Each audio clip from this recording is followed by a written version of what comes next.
তোমরা সবাই ভাবছো সেলুন দিয়ে কেন ভিডিওটা স্টার্ট করলাম, তো কারণ আমাদের একটা ট্রিপ আছে, নর্থ বেঙ্গল ট্রিপ, কোলাখাম এবং কালিম্পং, আগে থেকে বলে দিলাম। তো সেই মতো চুলটা খুব রাবিশ হয়ে গেছিলো, দাড়িটা খুব বাজে দেখতে লাগছিলো, বিয়ারটা তো ঠিকঠাক তো হয় না, সেই জন্য একটুখানি ফ্রেশ হতে গেছিলাম। তো একটুখানি মুলেট কাট করে নিলাম, একটু কোহলি স্টাইলের মতো, দাড়িটা একটু ছোটো ছোটো করে নিলাম যাতে একটু সুন্দর দেখতে লাগে। ফ্রেঞ্চ কাট করবো ভেবেছিলাম, বাট করিনি। তো তারপর রীতিমতো বাড়ি চলে গেছি, বাড়ি থেকে রেডি ফেডি হয়ে আমরা সন্ধ্যেবেলা সবাই, আমরা টোটাল টিম ছিল 17 জনের। তো 17 জন মিলে টোটাল আমরা বেরিয়ে পড়েছিলাম কোলাখামের উদ্দেশ্যে। এটা হচ্ছে নর্থ বেঙ্গল একটা অফবিট প্লেস। তো সবাইকে তোমাদের সবাইকে দেখাবো কেমন প্লেসটা। তো আমরা সবাই ট্রেনের জন্য রেডি হয়ে গেছিলাম, সবাই হেঁটে হেঁটে এখন স্টেশনে গিয়ে এখন মস্তি মস্তা করার জন্যই যাচ্ছিলাম, তো ট্রেনে উঠবো বলে। তো সেই লাগছিল। তো সকালবেলা ঘুম থেকে উঠে দেখি এটা ফ্রেশ মর্নিং। এটা আমরা দাঁড়িয়েছিলাম ঠিক আলিপুর দুয়ারের কাছে। সেই লাগছিল, সেই লেভেলের লাগছিল। তো ট্রেনটা আবার যেতে শুরু করলো, তো নিউমাল জাংশনের দিকে। নিউমাল জাংশনটা হচ্ছে আমরা যেখানে যাচ্ছি সেখান থেকে নিউমাল জাংশনটা খুব কাছে, 2.5 থেকে 3 ঘন্টার পথ। তো সেই জন্য আর কি, বুঝতেই পারছো ব্যাপারটা। তো পাহাড়ের কোলে ট্রেনটা ছুটছে, সেই লাগছে। আর যখন বাঁকটা নিচ্ছে না, মাইন্ড ব্লোয়িং, দেখে জাস্ট ফিদা হয়ে যাচ্ছিলাম। এরকম একটা ফিল পেয়েছিলাম আমরা গোয়া যাওয়ার পথে, যখন পাহাড়ে উঠছিল ট্রেনটা, তা সেই লাগছিলো। একটা সুন্দর একটা ফিলিংস। মর্নিংয়ে এরকম ফিল সাধারণত পাওয়া যায় না, খুব একটা তো দেখা যায় না। তো আমাদের গাড়ি এসে গেছিলো স্টেশনে, নিউমাল জাংশনে। তো আমরা চলে এসেছি সবাই মিলে। এবার আমরা সবাই গাড়িতে উঠে পড়েছি আমাদের কোলাখামের উদ্দেশ্যে।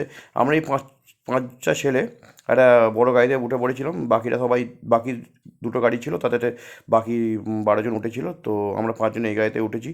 তো এরপর আমরা চলে গেছিলাম কোলাখামের যে হোমস্টে, এইটা হচ্ছে হোমস্টে। এখানে জাস্ট ঢুকেই এত জোর খিদে পেয়েছে, তো সবাই লাঞ্চ করতে চলে গেছিলো, কারণ বিকেল 4টে বেজে গেছিলো।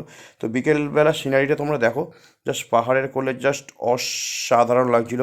সূর্যমামা আস্তে আস্তে ডাক দিচ্ছিল সন্ধে হওয়ার জন্য, আর পাহাড়ের কোলে সেই সময় উফ, আর হালকা ঠান্ডা হাওয়া, তার সাথে ছিল কফি আর পকোড়া। উফ, আলাদাই, মানে আলাদাই লাগছিল।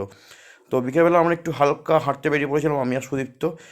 আমার পায়ে একটু চোট পেয়ে গেছিলো, তো সেই জন্য আমি হালকা আস্তে আস্তে হাঁটছিলাম, নিচের দিকে নামছিলাম। রাস্তাটা খুব খারাপ ছিল, বলার মতো না, এতটাই খারাপ যে বিরক্ত লাগছিলো হাঁটতে। বাট তবু তো একটু পাহাড়টাকে এক্সপ্লোর করতে হবে, তো সেই জন্য। তো পরের দিন আমরা চলে গেছিলাম হোম লাভা মনস্ট্রিতে, কারণ আমরা কালিম্পংয়ে যাবো। এটা পরের দিনের ভিডিও, যতটুকু শ্যুট করেছি সেটুকু দেখাচ্ছি। তো আমি এইগুলো খুব নাড়াতে খুব ভালো লাগে, এই নাড়াতে না, সরি, ঘোরাতে। সবাই মিলে আমরা ঘুরিয়ে ঘুরিয়ে যাচ্ছিলাম। এটাকে কী বলে ঠিক আমি জানি না, যদি কেউ জানো তো আমাকে জানিও। খুব সুন্দর লাগছিলো এটা ঘোরাতে, পুরো 4 পাক দিয়ে ঘুরেছি। আর এটা আমাদের হচ্ছে কালিম্পং হোমস্টে বলি, হোটেল।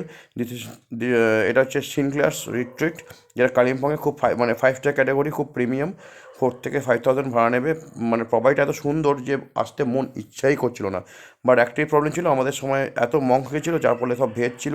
আমাদের বাইরে থেকে খাবার এনে খেতে হচ্ছিলো, ননভেজ। তো আমাদের তো শেষ দিন হচ্ছে কালিম্পংয়ে, তোমাদের সব দেখিয়ে দিলাম। সবাই মিলে আমরা বাড়ির দিকে রওনা দিচ্ছি, খুব দুঃখ লাগছিলো, মনে কষ্ট লাগছিলো। কী আর করা যাক। তোমাদের প্রপার্টিটা দেখাচ্ছি, দেখো কী সুন্দর প্রপার্টি। চারিদিকে গাছপালা দিয়ে মোড়া, সুইমিং পুলও আছে, তোমরা চাইলে সুইমিংও করতে পারো, জাস্ট মাইন্ড ব্লোয়িং। এরপর আমরা ট্রেনে করে সোজা হাওড়া স্টেশনের দিকে, সরি, শিয়ালদা স্টেশনের দিকে।